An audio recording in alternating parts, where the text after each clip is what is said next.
तो चलिए, जय हिंद, जय श्री राधे राधे। तो जैसा कि मालूम हम लोग का मेडिवल हिस्ट्री क्लास चल रहा है। क्या है? मेडिवल हिस्ट्री क्लास है। आज हम लोग का 20 क्लास है, यानी आज हम लोग का 20वां क्लास है। और आज हम लोग मुगल साम्राज्य के बारे में पढ़ेंगे। क्या है?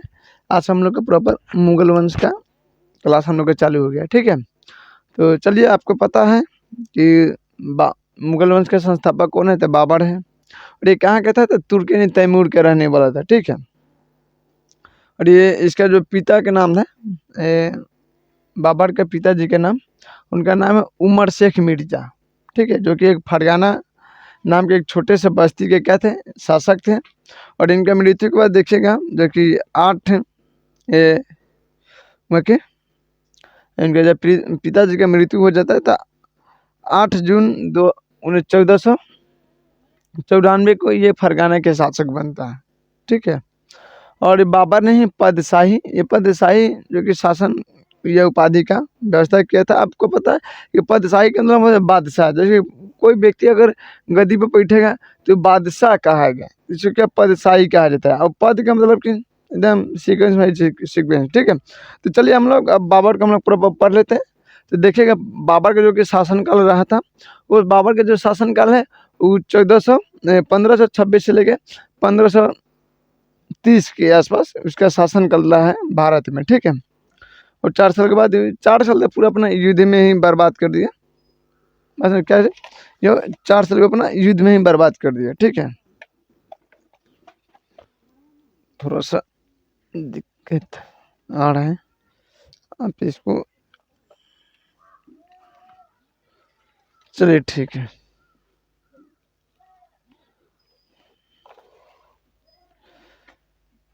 तो अब हम लोग क्लास को कंटिन्यू करते हैं। ठीक है, तो आपको बता ही दिए कि बाबर का जो कि जन्म का फरवरी में हुआ था 1483 ईस्वी में। इसके पिता का नाम था उमर शेख मिर्जा, जो कि फरगाना नाम के एक छोटे से जो कि बस्ती के क्या थे? शासक था, या कबीले कह लीजिए। बाबर जो फरगाना की गद्दी पर 8 जून 1494 ईस्वी को बैठता है। ठीक है, बाबर ने देखिएगा जो कि 1507 ईस्वी में बादशाह की उपाधि धारण करके क्या था?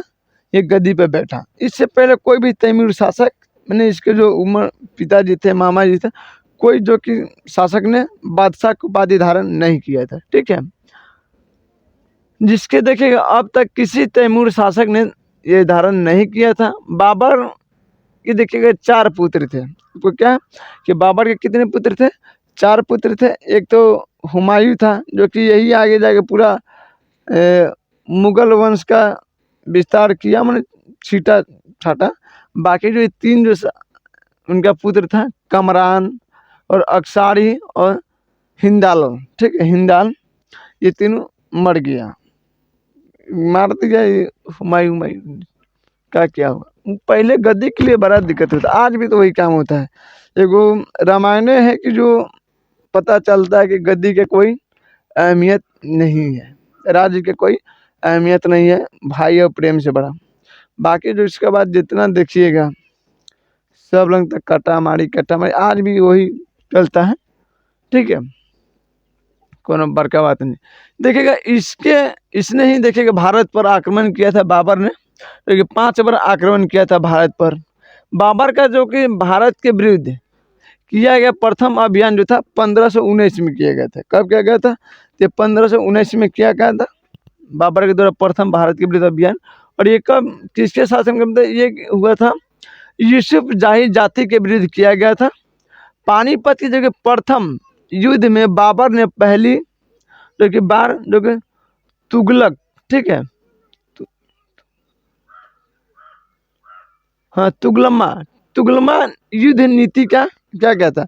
प्रयोग किया था। तुगलमा युद्ध नीति का प्रयोग किया था। पानीपत के ही प्रथम युद्ध में बाबर ने तोपों का प्रयोग किया था, तोपों का। और इसके बाबर के देखिएगा 2 प्रमुख क्या थे? तोपची थे, जिसका नाम था, एक का नाम था उस्ताद अली। ठीक है, क्या था? उस्ताद अली। और दूसरा का नाम था मुस्तफ़ा। क्या था? दूसरा के नाम था मुस्तफ़ा। और इस दोनों जो देखिएगा उस समय का सबसे प्रसिद्ध तोपची था। सबसे प्रसिद्ध क्या था? सबसे प्रसिद्ध जो कि तोपची था ये बाबर का।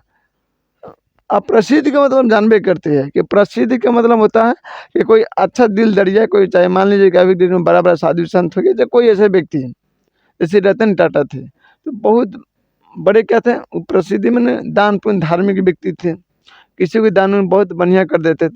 तो अगर बाई दफ वो अगर आते तो कोई अच्छा व्यक्ति, चाहे पूरा समाज सुनते कि फलाने व्यक्ति आ रहे हैं, तो लोग उनसे दौड़ते मिलने के लिए जाता उत्साहित होकर, तो वहीं पे कौन खूंखार नरभक्षी की तरह रहता क्या। अगर उसको जैसे कि फिल्म आप लोग डाकू मंगल सिंह इतना खूंखार था कि जब गांव में आता था तो पूरा लोग क्या करता था, नाम सुनते ही पूरा गेट उट पूरा जंगला खिड़की सब बंद हो जाता था, हो जाता है कि नहीं। तो प्रसिद्धि का मतलब यही था। तो उस समय जो थे उस्ताद अली और जो मुस्तफ़ा था, ये बहुत कले की निशाने उस समय का बहुत ठीक ठाक इसका निशाना था, पूरा मारता था, जो कि किला के देवाल उवार सब तोड़ ताड़ देते, तोप चलाने में सब माहिर था, ठीक है।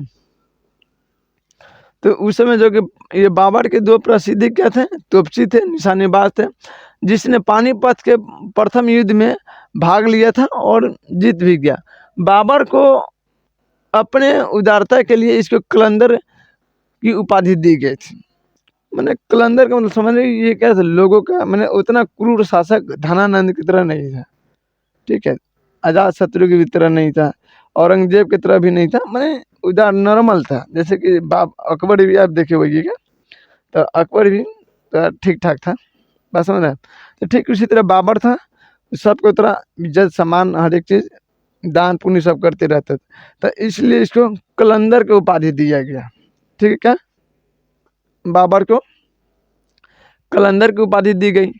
देखिए देखिएगा खानवा का युद्ध किसके किसके बीच हुआ था, तो ये हुआ था खानवा का युद्ध जो हुआ था, ये हुआ था बाबर और राणा संगा के साथ, ठीक है। ये दोनों के बीच जो कि युद्ध हुआ था खानवा के युद्ध, ठीक है, जिसमें राणा संगा और बाबर के क्या था खिलाफ ये धारणा की गई थी, मैंने युद्ध किया गया था 30 जनवरी 1528 को जौहर दे देने के कारण देखिएगा राणा संगा की मृत्यु हो जाती है। अच्छा, इतिहास में आप लोग अक्सर देखे होइएगा कि मुगल, ठीक है, राजपूत राजा में चाहे अन्य राजा में सबको क्या था, वो अपना झांसा में ले लिया, पैसा कौड़ी मैंने धमकियों की जगह किसी तरह वो अपना झांसा में ले लिया। लेकिन जो मेवाड़ के जो राजा हुए शुरू से लेकर अंत तक देखिएगा, राणा संगा, कुंभा, चाहे राणा उदय सिंह, महाराणा प्रताप, ये सब जितने हुए, अमर सिंह, ये सब बहादुर हुए, उनको पैसा कर्जा और झांसा के छोड़िए ताकत में कहीं लोग नहीं ठहरता था। बाद में भले उधर आपको पता इतिहास गवाह है कि अकबर और महाराणा प्रताप के बीच एक ही बार युद्ध हुआ था बचपन में, लगभग तकरीबन 14-12 साल की उम्र में। उसके बाद अकबर कभी भी दोबारा महाराणा प्रताप के सामने नहीं है। इतना बार क्या यहाँ तक कि हल्दी घाटी का भी युद्ध हो गया 1575 में, तभी भी युद्ध में वो नहीं आया।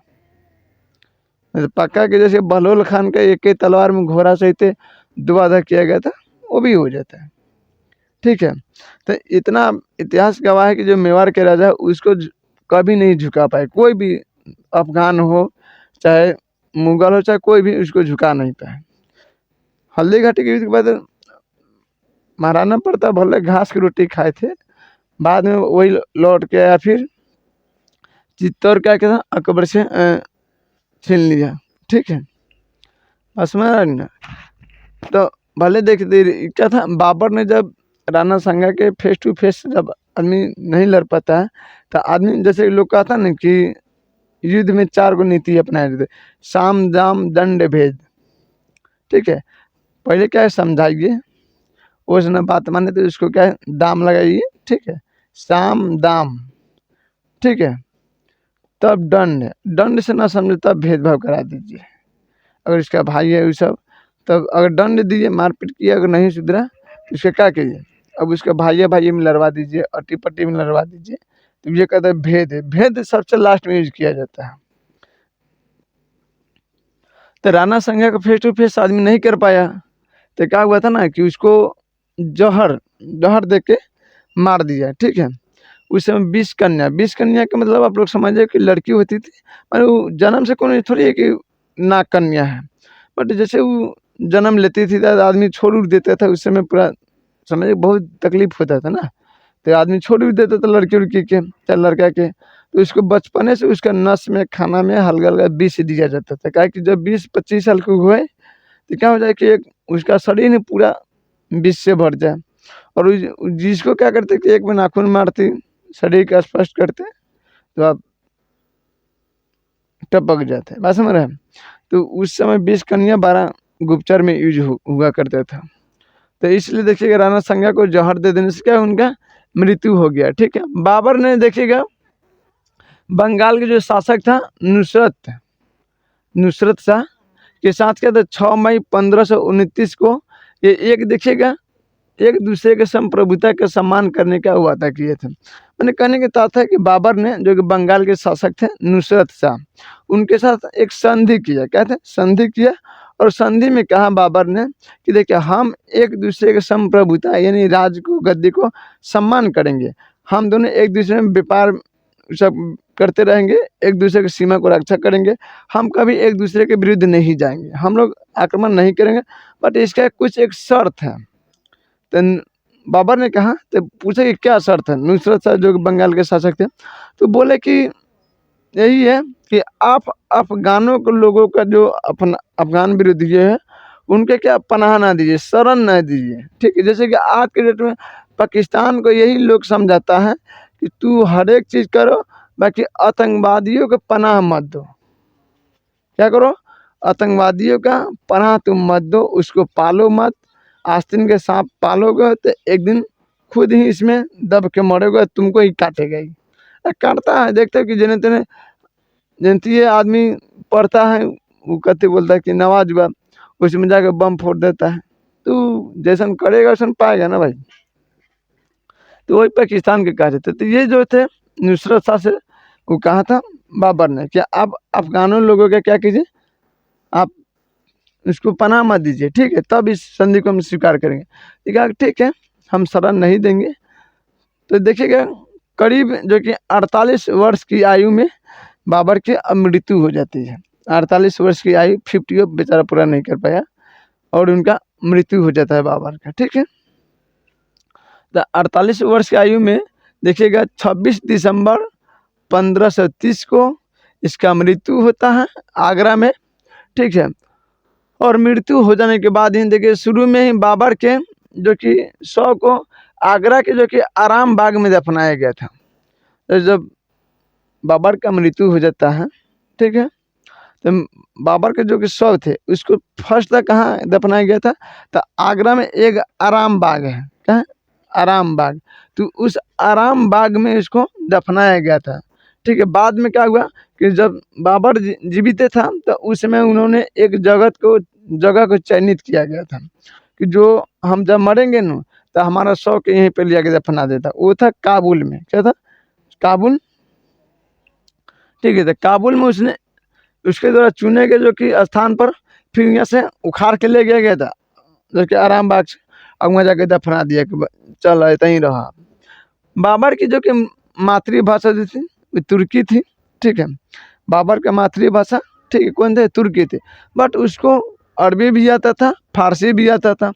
इसलिए आप देखिएगा कि बाबर ने अपनी आत्मकथा जो कि लिखा है बाबरनामा, ठीक है, बाबर का आत्मकथा कौन सा है, बाबरनामा ही है। तो वो देखिएगा बाबरनामा जो कि तुर्की में लिखा गया था, बाद में देखिएगा जिसके अनुवाद के बाद फारसी में देखिएगा जो कि अब्दुल रहीम खान खाना थे, बहुत बड़े कवि हुए अब्दुल रहीम जो कि खान खाना, उन्होंने जो कि तुर्की में लिखा गया था बाबरनामा को उसको फारसी में अनुवाद किए थे। क्या कहते हैं, फारसी में अनुवाद किए थे। और अपनी आत्मकथा में बाबर ने औपचारिक जो कि बागों की योजना के बारे में बताएं। जैसे कि देखिए बाबर का सबसे ज़्यादा रुचि देखिएगा तो उसको था पार्क बनवाने में, बगीचा उगीचा लगाने में, उसका फूल उल ये सब बढ़िया। ठीक है, तो उसका जाती रुचि था बागों बनवाने में। तो इसके सिलसिले में बागों के सिलसिले में जाती बाबरनामा में क्या चर्चा किया। ठीक है, और उसने अपने रुचि का भी वर्णन किया। अक्सर ये बाग दीवार से घिरे होते थे। ठीक है, और उसमें कृत्रिमिक नहर जो कि कृत्रिम अपना द्वारा बनाया गया जो कि नहरों से क्या था और 4 भागों में बराबर विभाजित हो जाता था। जो पार्क था उसके एक पूरब से पश्चिम, एक उत्तर से दक्षिण नहर जाता था, लेकिन पूरा बाग को सींचता भी था, जिससे फल फूल एकदम बढ़िया से रहे, चिड़ चुड़गिनी उसमें खाए पिए रहे, कोई दिक्कत ना। उसको जो भाग कोठा होता था, अब पूरब से पश्चिम कोई लाइन खींचेगा और उत्तर से दक्षिण खींचेगा तो जाहिर से 4 कोठा बन जाएगा, ठीक है। तो इसको बराबर में विभाजित किया जाता था और ये समान हिस्से में बांटते थे, ठीक है। इसका देखिएगा 4 भाग बनाने की जो कि ये परंपरा कब शुरू हुई थी, तो आपको पता है कि 4 भाग बनाने की परंपरा कब शुरू हुआ था, तो अकबर के समय हुआ था। किसके समय? अकबर के समय में हुआ था, जो कि बाबर का कोई पोता है। इसके बाद हुमायूं आएगा इनका बेटा, ठीक है। देखिएगा बाबर एक प्रसिद्ध जो कि नक्शबंदी सूफी ख्वाजा अब्दुल्ला, ठीक है, अब्दुल्ला आराम का अनुयायी था। बाबर की जो कि उत्तराधिकारी हुमायूं था, ठीक है। उसके बाद देखिएगा बाबर से युद्ध जो हुआ था पानीपत का इब्राहिम लोदी के साथ, फर्स्ट वाला, तो उसमें इब्राहिम लोदी जो कि मध्यकाल का प्रथम ऐसे शासक हुए जो कि युद्ध स्थल में मारे गए थे, और उनके साथ उनका मित्र भी था जो कि ग्वालियर के राजा थे, जिनका नाम था विक्रमजीत। वो भी युद्ध स्थल में ही मारे गए। बाद में हुमायूं गया ग्वालियर, दिवंगत, ठीक है, दिवंगत के राजा थे विक्रमजीत। तो गया हुमायूं और दिवंगत में जाके जो कि विक्रमजीत के परिवारों से कोहिनूर हीरा क्या छीन छान के लिए आया। फिर उसके बाद पूरा मुगल ताज रखा उसको, कोहिनूर को। बाद में ब्रिटेन आया तो ब्रिटेन चुरा के ले गया उठा के। तो आज भी देखिएगा जो कि ब्रिटेन के महारानी अपना मुकुट पर धके बैठ के ताकते रहती है। दुख तो पहुँचेगा भाई। विश्व के सबसे दुनिया के सबसे बड़का हीरा है कोहिनूर, गोलकुंडा के खदान से निकला था, और वो हमारा खदान से निकला हुआ हमारा देश के बाद दूसरा कोई राज्य कर रहा है, उस पर दुख पहुँचेगा। चलिए समय आएगा सब मिल जाएगा। तो चलिए अब आई होप आज के कंटेंट जो ये क्लास आपको समझ में आया होगा। फिर हम लोग मिलेंगे अगले नेक्स्ट क्लास में, और अगले हम नेक्स्ट क्लास में हुमायूं के बारे में पढ़ेंगे, ठीक है। आज ऐसे हम लोग क्या है कि मुगल डायमेंशन हमने चालू हो गया, ठीक है। चलिए जय हिंद, जय श्री राधे राधे। फिर हम लोग मिलेंगे अगले नेक्स्ट क्लास में।